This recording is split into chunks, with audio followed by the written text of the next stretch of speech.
Така, снимаме. Ах, Коледа, един от най-добрите празници.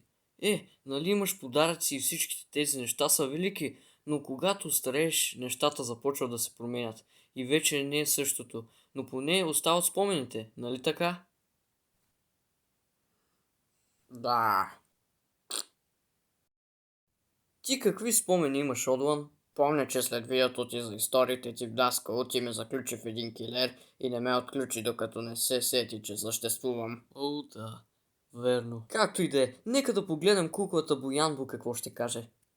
Какво е това? Куклата за спомени, хайде!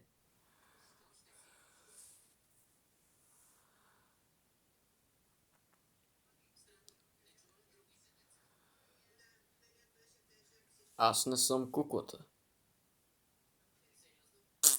Как си? Добре. Охо, Ямбо, ти чак сега ли се сети за мен?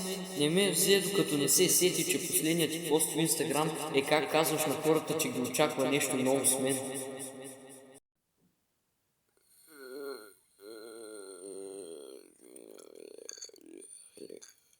Отговори ме, нещастник, ти дори не си ползвал същия дизайн, който е в поста.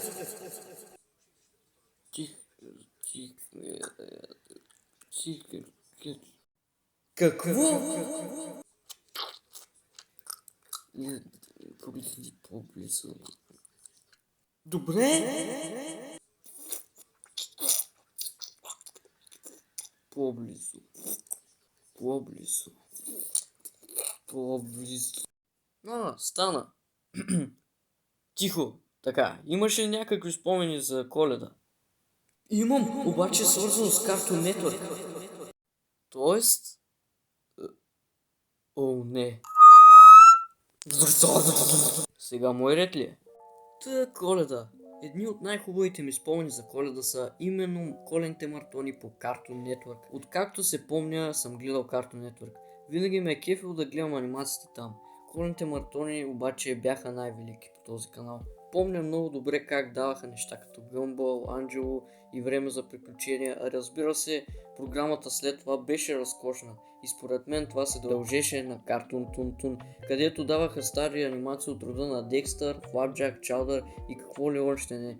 Не знам защо се промениха нещата и защо вече няма такива коледни маратони.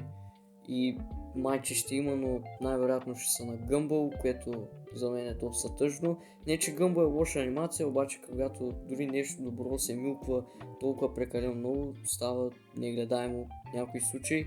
Така че наистина се надявам някой път да продължат с коледните маратони, като и да дават анимации като Анджел и Време за приключения там.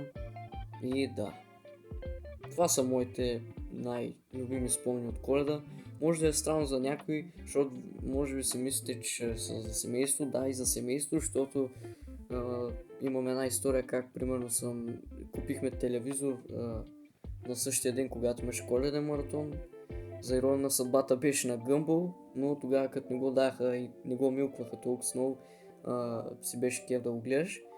И беше доста интересно, защото бях в кухнята, където имаше телевизор и гледах там маратона и беше много забавно. Благодаря на Бапи за поканата.